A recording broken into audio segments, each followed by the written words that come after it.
오늘 말씀은 히브리서 10장 21절부터 25절까지 말씀입니다. 또 하나님의 집 다스리는 큰 제사장이 계심에 우리가 마음의 뿌림을 받아 악한 양심으로부터 벗어나고 몸은 맑은 물로 씻음을 받았으니 참 마음과 온전한 믿음으로 하나님께 나아가자. 또 약속하신 이는 미쁘시니 우리가 믿는 도리의 소망을 움직이지 말며 굳게 잡고 서로 돌아보아 사랑과 선행을 격려하며 모이기를 패하는 어떤 사람들의 습관과 같이 하지 말고 오직 권하여 그날이 가까움을 볼수록 더욱 그리하자. 아멘. 오늘 이 말씀은 상당히 익숙한 말씀인데요. 익숙하다고 해서 잘 아는 말씀은 아닙니다. 익숙할수록 우리가 그냥 넘어가기 쉽고 안다고 생각하고 간과하기 쉬운 그런 내용들이 많습니다. 그리고 성경을 자세히 살펴보면 내가 이 말씀을 정말 알고 있는 게 맞나 싶을 정도로 자세히 뜯어보면 상당히 생소합니다. 오늘 이 말씀 보시면 또 하나님의 집 다스리는 큰 제사장이 계심에 예수님을 말씀하신 것이죠. 우리가 마음의 뿌림을 받았다. 마음의 피를 뿌렸다는 말씀이죠. 이게 무슨 뜻인지 아시겠습니까? 마음의 뿌림을 받았다. 마음의 피를 뿌렸다. 그냥 죄사함을 받았다 하고 쉽게 넘어갈 수도 있습니다만은 하나님의 집에서 피를 뿌리는 장소가 어디냐? 또 그런 것과 같이 연관시켜 봐야 됩니다. 이것은 제사에 관련해서 쓰이는 용어이기 때문에 우리가 제사를 이해해야 이 본문을 이해할 수가 있게 되는 것이죠.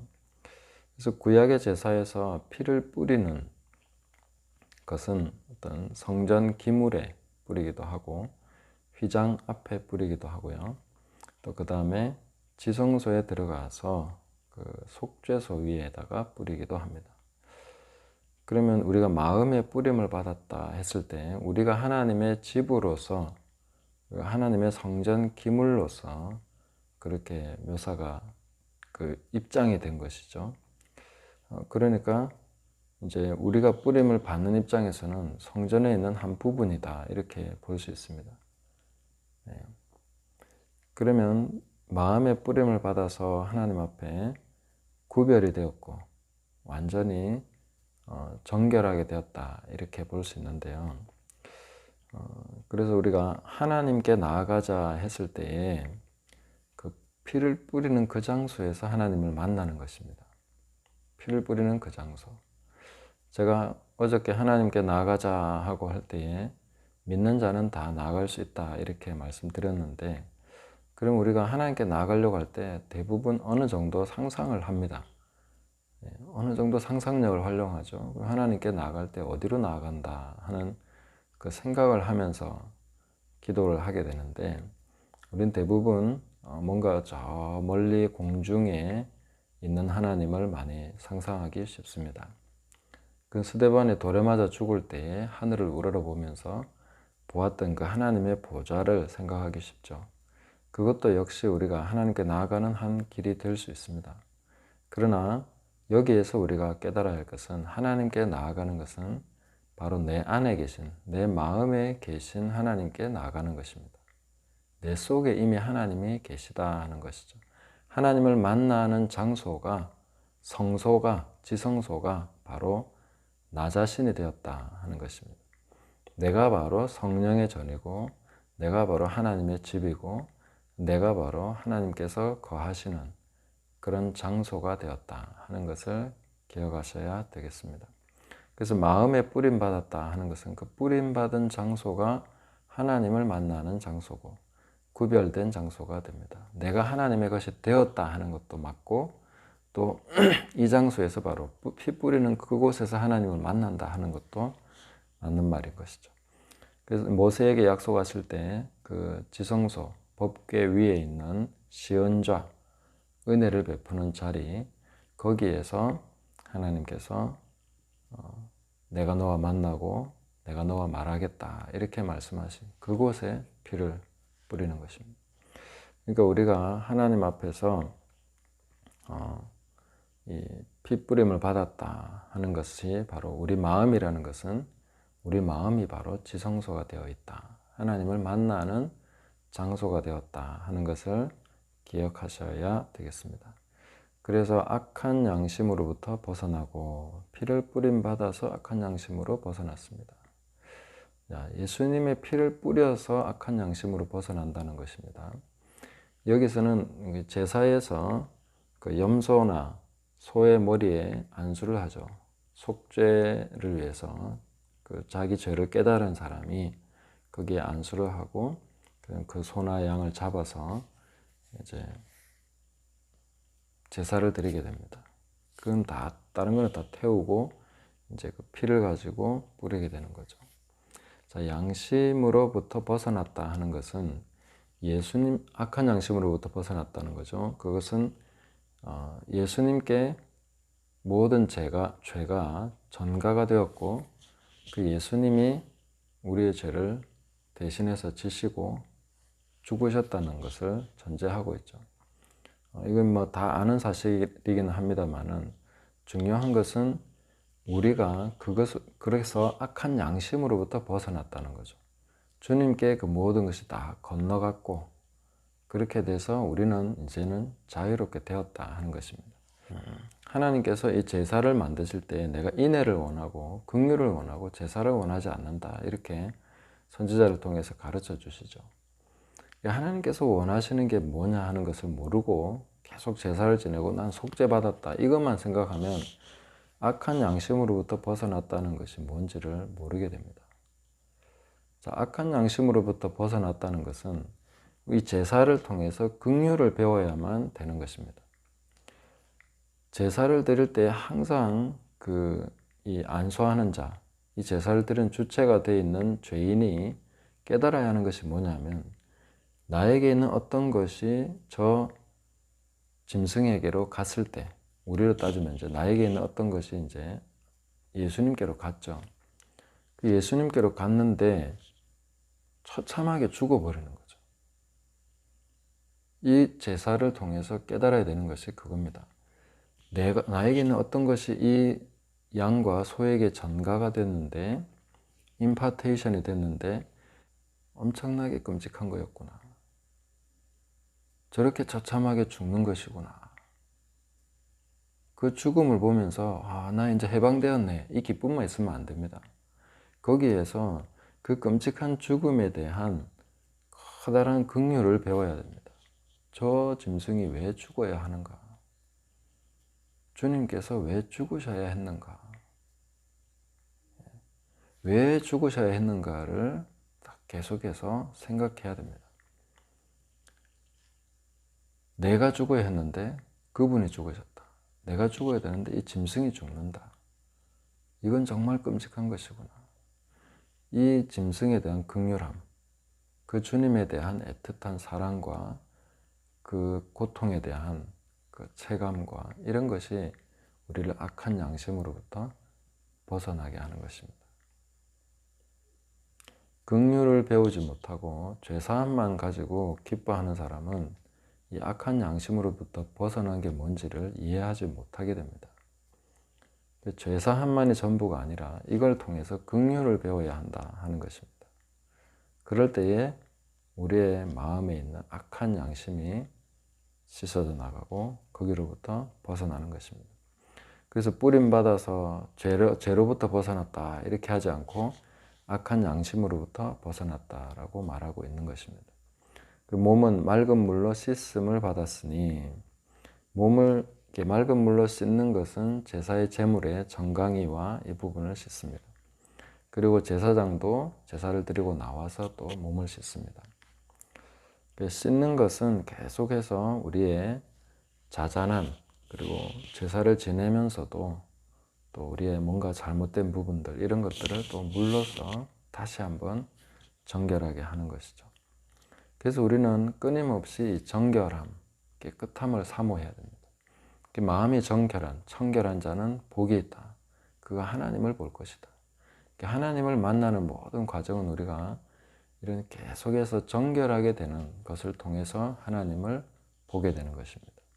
하나님은 항상 우리와 함께 계시지만 우리가 뭔가 찌들어 있기 때문에, 우리의 시야가 흐려져 있기 때문에 하나님을 보지 못하는 것이죠. 그래서 끊임없이 우리는 씻어야 됩니다. 계속해서 씻음으로써 이제 맑은 물로 씻음을 받았으니 참 마음과 온전한 믿음으로 하나님께 나아가자. 자, 이제 진정한 마음, 악한 양심으로부터 벗어난 마음이죠. 긍휼이 있는 마음입니다. 우리가 주님을 바라보면서도 긍휼을 느껴야 됩니다. 하나님의 긍휼만이 아니라 나를 위해 죽으신 그분에 대한 긍휼도 우리가 있어야죠. 맨날 하나님만 나를 긍휼히 여기십니까? 우리도 주님을 긍휼히 여기셔야죠. 우리가 감히 어떻게 주님을, 인간으로서 몸을 입으시고 그토록 처참하게 고통을 받으신 그 주님을 향한 긍휼이 곧 사랑이죠. 그런 마음입니다. 참 마음과 온전한 믿음으로 하나님께 나아가자. 이 제사를 드리신 예수님에 대한 확신, 그 온전한 믿음으로 하나님께 나아가자. 이제 하나님께 나아갈 때 우리 두 가지 방향을 다 생각해야 됩니다. 하늘에 계신 하나님, 또 내 안에 계신 하나님. 많은 영성가들은 내 안에 계신 하나님을 만나야 된다, 이런 얘기를 많이 했죠. 내가 하나님의 집이고 성령의 전이기 때문에 이것은 가능한 이야기고 합당한 이야기다, 이렇게 볼 수 있겠습니다. 그러므로 우리가 하나님께 부지런히 나아가는 이것을 취해야 되겠죠. 내가 하나님 안에 있고 하나님이 내 안에 계시고 내가 주님 안에, 주님이 내 안에, 이 두 가지가 늘 같이 있다는 것을 기억하시기 바랍니다. 두 번째는 이제 또 약속하신 이는 믿으시니 우리가 믿는 도리의 소망을 움직이지 말고 굳게 잡고.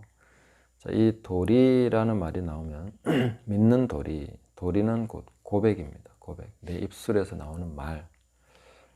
우리는 그냥 말은 함부로 해버리는 그런 경향이 있고, 또 말에 대해서는 보통 긍정의 말이나 어떤 그런 말로서 뭔가 우리 연습해야 되는 이런 걸로만 많이 생각을 하십니다. 근데 믿는 도리에 내 믿는 바를 정확하게 계속 말하는 것, 이게 상당히 중요합니다. 때로는 이게 오해를 불러일으키기도 합니다. 저 사람 무슨 현실을 모르나? 이걸 왜 자꾸 저렇게 얘기하지? 이렇게 생각할 수도 있습니다. 그러나 우리는 믿는 도리를 굳게 지켜야 됩니다. 믿는 바를 말을 해야 되는 거죠. 우리 현실에 대한 묘사를 하기는 해야 되겠죠. 그러나 우리가 항상 말해야 되는 것은 믿는 도리에 대해서 얘기를 해줘야 됩니다. 내가 뭘 믿는지를 얘기하는 것입니다. 그 믿는 것을 현실로 얘기하는 것이죠. 네. 그래서 대화가 안 된다 이렇게 할 수도 있는데, 그러나 우리는 항상 믿는 것을 얘기하는 것을 습관화하셔야 됩니다. 말은 그렇게 하고 나 속으로 믿어, 그거 아닙니다. 믿는 도리라는 것은 믿는 고백, 이 믿는 도리의 소망, 우리가 소망하고 믿는 그것을 항상 견지하고 있어야 된다는 것은 내 말을 항상 믿음에 입각한 말을 하면서 그걸 지켜나가야 된다 하는 것입니다. 말을 지키지 못하면 믿음을 지킬 수가 없습니다. 그래서 이거 좀 강하게 하는 사람, 이거 믿음을 대적하는 자들 이러면서 사람에게 좀 그렇게 할 수도 있는데, 그렇게 딱딱해질 필요는 없습니다. 그냥 네 말이 무슨 말인지 잘 알고 있고 나도 그런 상황을 잘 알지만 나는 이렇게 믿는다 하고 부드럽게 얘기해도 괜찮습니다. 어쨌든 믿음으로 그 말을 하는 것을 지켜나가면 된다 하는 것을 기억하셔야 되겠습니다.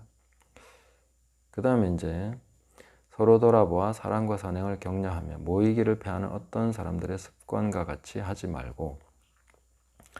자, 서로 돌아보아서 사랑과 선행을 격려하라. 이것은 사랑과 선행은 격려를 받아야 됩니다. 항상 격려가 필요합니다. 혼자서 이렇게 하려고 하면 사실상 외롭죠.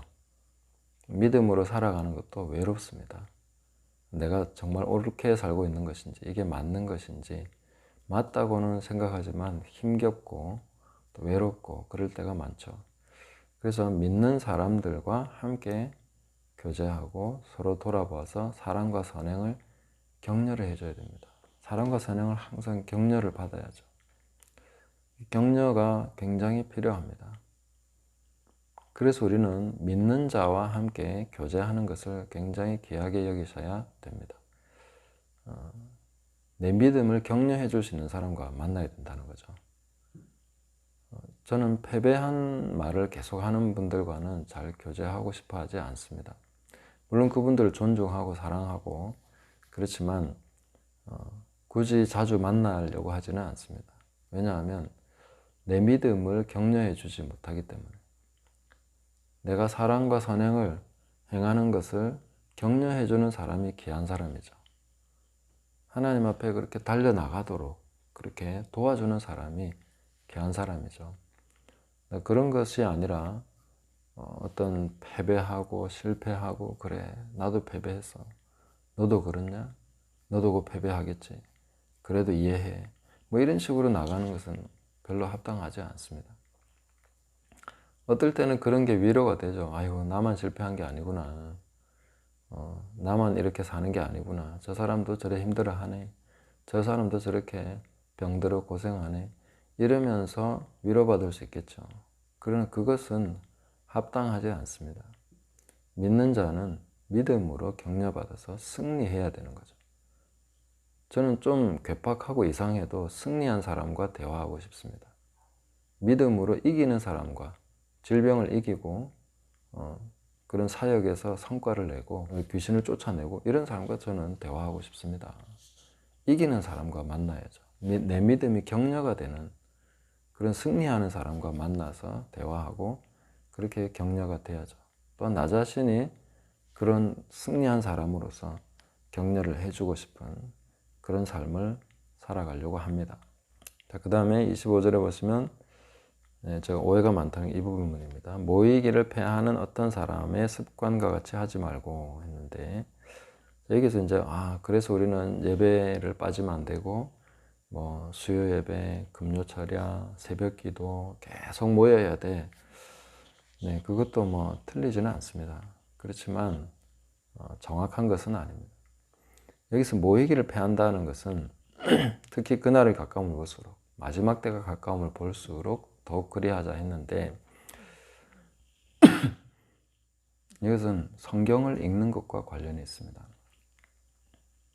당시에는 성경을 개인적으로 가지고 있지 못한 시대입니다. 시대적인 배경을 잘 모르면 계속 우리식으로 생각하기 쉽죠. 그냥 부지런히 모이자는 그런 이야기가 아니고, 여기서 모이면 성경을 낭독을 해주는 겁니다. 성경을 가지고 있는 사람이 극소수이기 때문에 그 성경을 읽어주는 모임입니다. 그래서 계시록 1장에도 보면 이 말씀 두루마리, 그 말씀을 읽는 자와 듣는 자와 그 가운데 기록한 것을 지키는 자들이 복이 있다. 네. 그 읽는 자가 있고 듣는 자들이 있고 그걸 지키는 자가 복이 있다는 거죠. 그래서 읽는 자가 극소수입니다. 그래서 그 말씀을 듣기 위해서 모이는 것입니다. 물론 교제도 있고 다 있겠죠. 예배를 위해서 모이는 것도 맞겠습니다만은, 가장 중요한 것은 모이기를 패한다는 것은 말씀 읽기를 하지 않는다는 것입니다. 성경을 안 보려고 한다는 거죠. 그래서 예배는 부지런히 드리는데 성경을 제대로 읽지 않는다거나, 그 예배에서 하나님의 말씀이 신실하게 선포되지 않고 인간적인 말만 한다거나, 이런 것은 아무리 열심히 모여도 안 되는 거죠. 하나님의 말씀이 선포되고 그런 자리라면 모이기를 패하지 않아야 된다는 게 성립이 되겠습니다. 그리고 우리가 개인적으로 적용하면, 성경을 부지런히 읽으면 이 말씀의 절반 이상의 성취가 되는 것입니다. 그래서 하나님의 말씀을 더 가까이 해야 된다. 기록된 말씀을 더욱 가까이 해야 되는 것이 바로 그날이 가까움을 볼수록 혼미케 되고 여러 가지로 이런 것이 등장하기 때문에, 미혹과 배교가 등장하기 때문에 더욱더 그리해야 된다. 더 말씀에 더 집중해야 된다 하는 것을 볼 수 있습니다. 그래서 이 말씀에 대해서 우리가 좀 상당 부분 오해가 되고 있는 것이죠. 그냥 무조건 모이면 된다고 생각하는데 부지런히 모이라는 것과 좀 내용상 큰 차이가 있다 하는 것을 이해하셨으리라고 봅니다.